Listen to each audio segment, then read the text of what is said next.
Welcome to the webinar, Introduction to DocCom. I'm Barbara Lewis. This webinar will last about 30 minutes and the recording will be available on the DocCom website.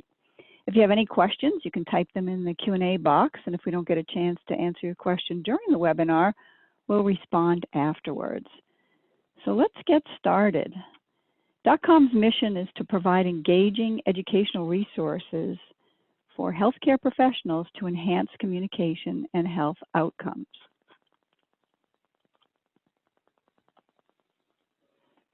We're a proven online interactive healthcare communication skills learning system, and the modules are very comprehensive, media rich, and they are interactive too, and I'll be talking about all of that in just a moment. So DocCom was actually started in 2003 when the Academy of Communication and Healthcare and Drexel University College of Medicine identified a gap in communication learning for medical students. And this came out of what was known then as the Kalamazoo Consensus, a consortium of about 25 people who got together and talked about medical education. And although DocCom originally started for medical schools, now our fastest growing segments are both residency programs and also hospitals. We obtained a grant from the Arthur Vining Davis Foundations. DocCom was launched in 2005 as a pilot and then debuted in 2006 as a nonprofit. And 5 years ago, we began offering continuing medical education, and we currently have over 40 CME credits available. We have about 75 institutions and have had 90,000 subscribers use DocCom, and there are 9 journal articles discussing the value of DocCom, which I'll talk about in just a moment. DocCom is in 20 countries, and we are in 4 languages. So here are the articles that support DocCom, and these are all on our website. So if you go to this page on the website, you can easily access these articles from the Academic Medicine Journal, the Annals of Behavior Science and Medical Education, the Journal of Communication and Healthcare, Medical Teacher, and these others as well. Now, I'm sure you probably know the value of communication skills, but let me just review. Great communication skills improves medical outcomes, decreases malpractice claims according to insurance companies. Communication skills also enhance the physician and provider satisfaction, and they improve patient satisfaction scores. And those are the HCAP surveys that are mandated by the government if the hospital receives Medicare funds from the government. You're probably familiar with these. And a number of organizations have analyzed HCAPs and found that the 2 communication dimensions are really what drive scores.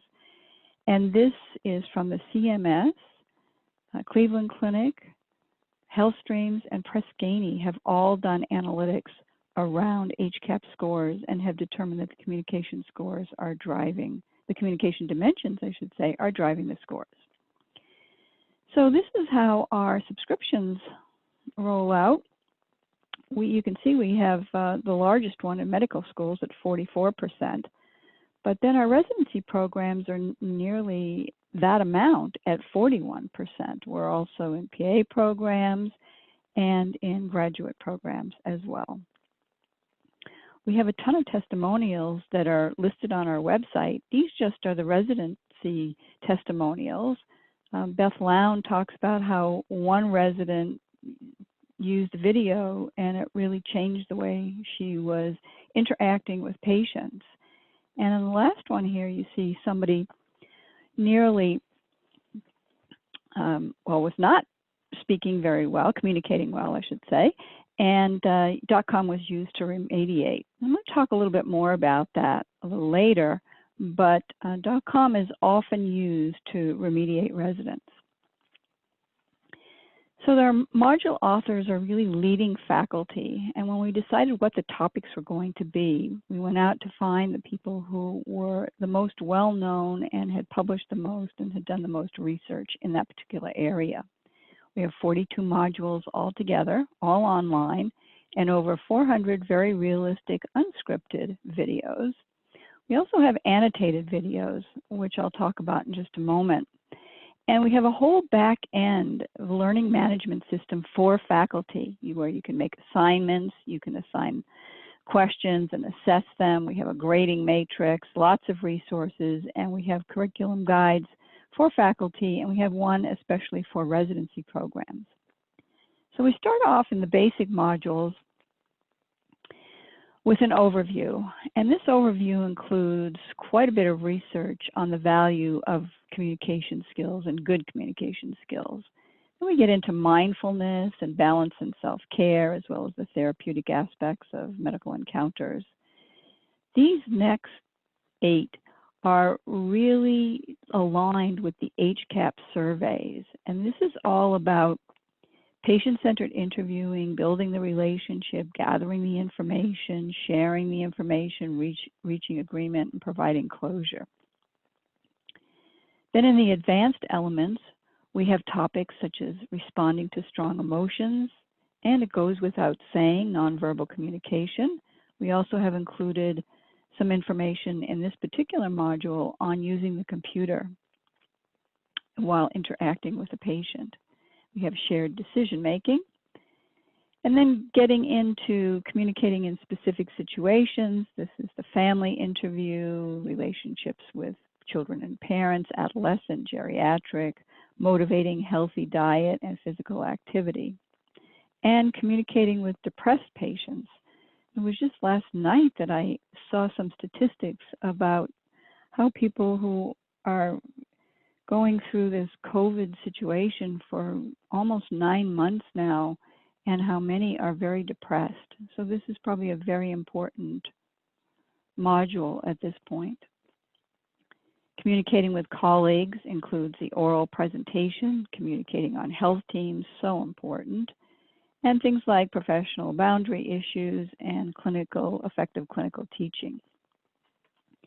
So all the modules are very consistent in their format. And actually we are changing this format to something that's much cleaner and much more modern, and that'll be happening very soon.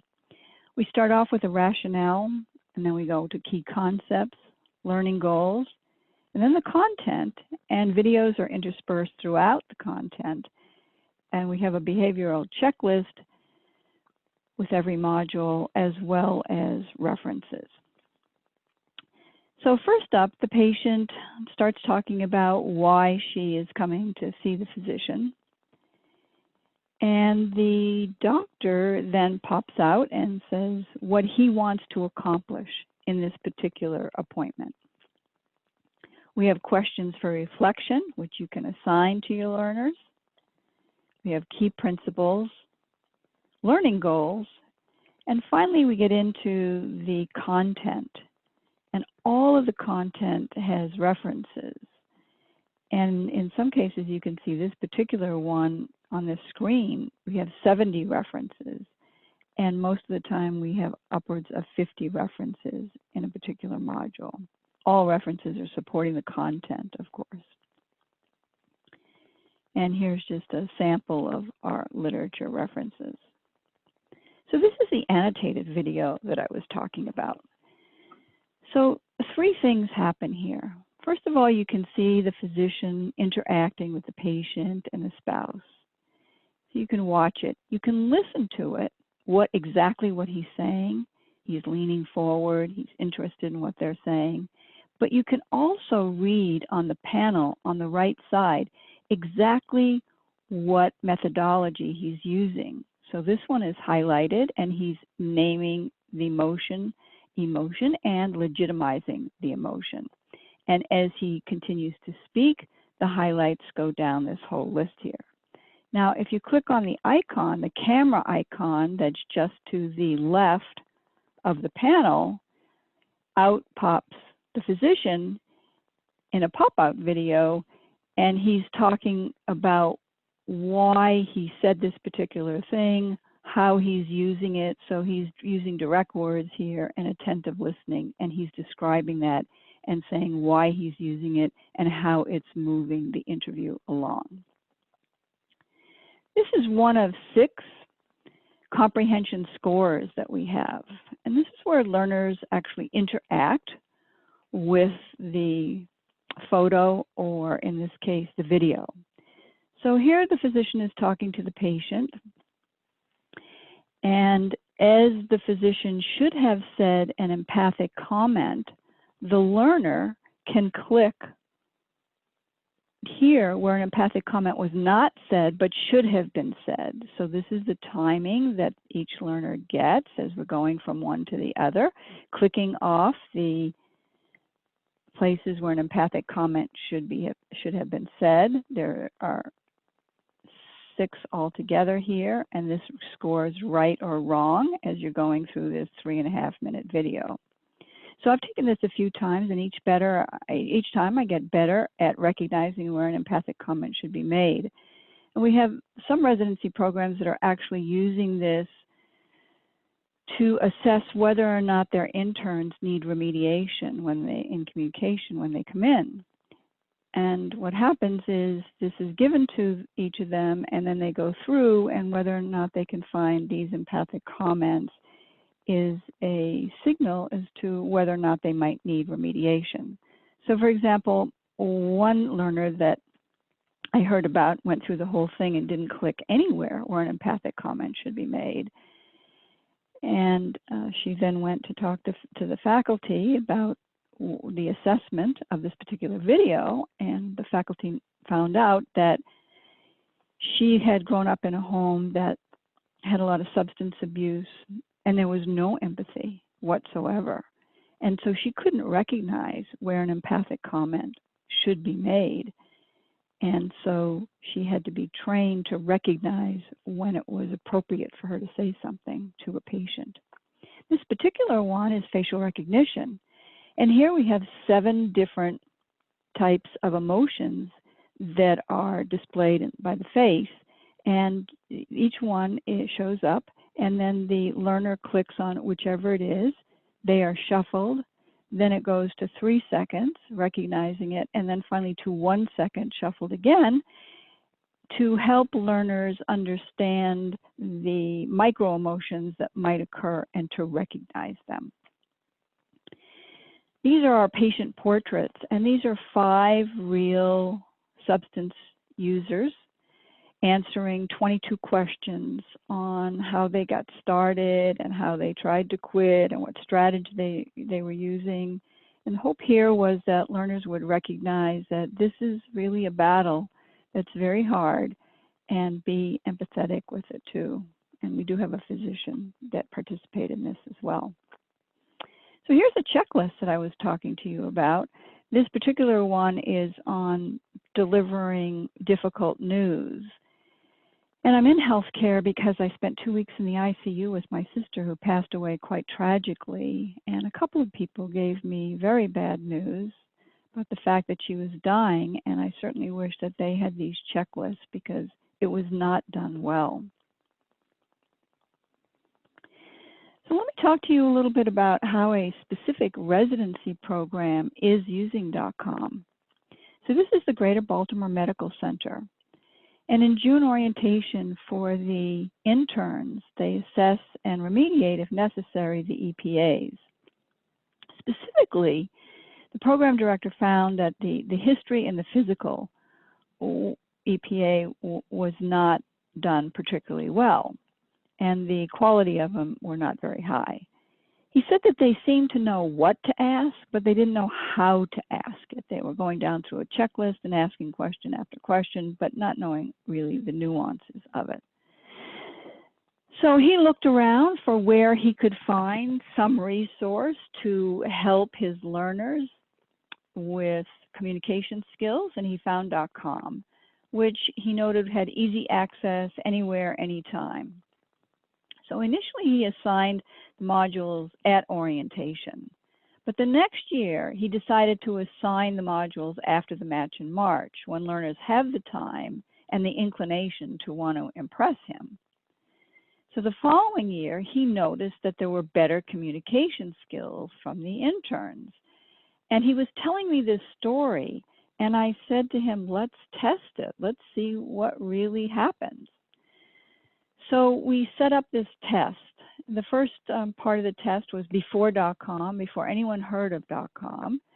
And the section 1 was the module 6, which is the empathy understanding test that I just went through with you on the video with the physician and the patient, and the physician not saying anything empathic, and the learner recognizing where an empathic comment should be made. So we did that before the modules. Then we had selected multiple choice questions from the modules that were most closely aligned with the HCAPs, and those were modules 5 through 12. And then we gave him the introduction and the directions with no tie to DocCom whatsoever, so nobody could research this. No right or wrong answers, but just go ahead and do it. Then, after all of those were handed in and sent in, he assigned 27 modules. So he had about 12 or 13 weeks before the match, before orientation rather, and when the match was decided. So he figured that 2 modules per week at an hour each module has been timed for CME, was adequate. So he thought that 27 modules would be appropriate. And oftentimes the residency programs customize this according to the demographics of their patients. For example, if you don't have very many geriatric patients, you probably wouldn't want the geriatric interview in this list. So what he found was that during the assessments, there were far fewer remediation candidates, and there was a real improvement in scores. So before DocCom, with the empathy understanding test, there were 41% correct answers. And after DocCom, that shot up to 96 answers. And then we did a delta difference between the before DocCom and after DocCom on the multiple choice questions. And that delta ranged from 75% to 7%. And the bottom two, the 7 and 9%, they did very well initially on the multiple choice questions. So their difference between the before and after was not that great. We also have a grading feature, which this is the name of the learner. And if you put them in different groups, here they are, and what their scores are, which is very helpful if you want to use a learning management system. I love this. This is color-coded. Green, dark green for hundreds, going down to red for low scores. So high to low on the color scale. These are all the modules 1 through 42. And these are all the students, the learners here, whose names have been whited out. So at easy glance, you can see who is doing what, and you can see which modules may need some reinforcement just by the color. We have this facilitation guide. These are 12 one-hour learning sessions for residency programs, also an administration guide as well, and facilitator notes to help teaching. We do offer a podcast which has 95 communication topics. It was launched in 2018, and these are some of the topics that are appropriate for interns: improving communication before orientation, spending a night in the hospital, teaching communication skills at the bedside, teaching by observation, and how to end the patient-clinician relationship. So some of these are for the preceptors, and most of them, though, a couple of these are actually for preceptors. Several of them, the first one, the second one, and yeah, third and fourth. And the majority of the 95 are for the residents themselves. We also offer 20 free webinars, 30 minutes each, and PowerPoints.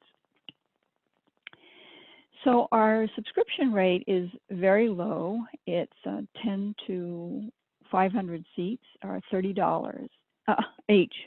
And by that I mean that if you have residents that are rotating, you can put 20 into one group and have them review DocCom. Then you can take those 20 out and you can put the next 20 in, or the next 100 in, or however many you want. You can rotate them.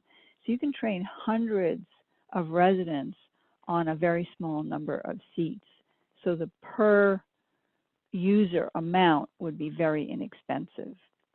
We also have trial subscriptions for $29.95, but because you signed up for this webinar, I'm going to contact you about a free trial subscription for 30 days, and no credit card is attached to that whatsoever.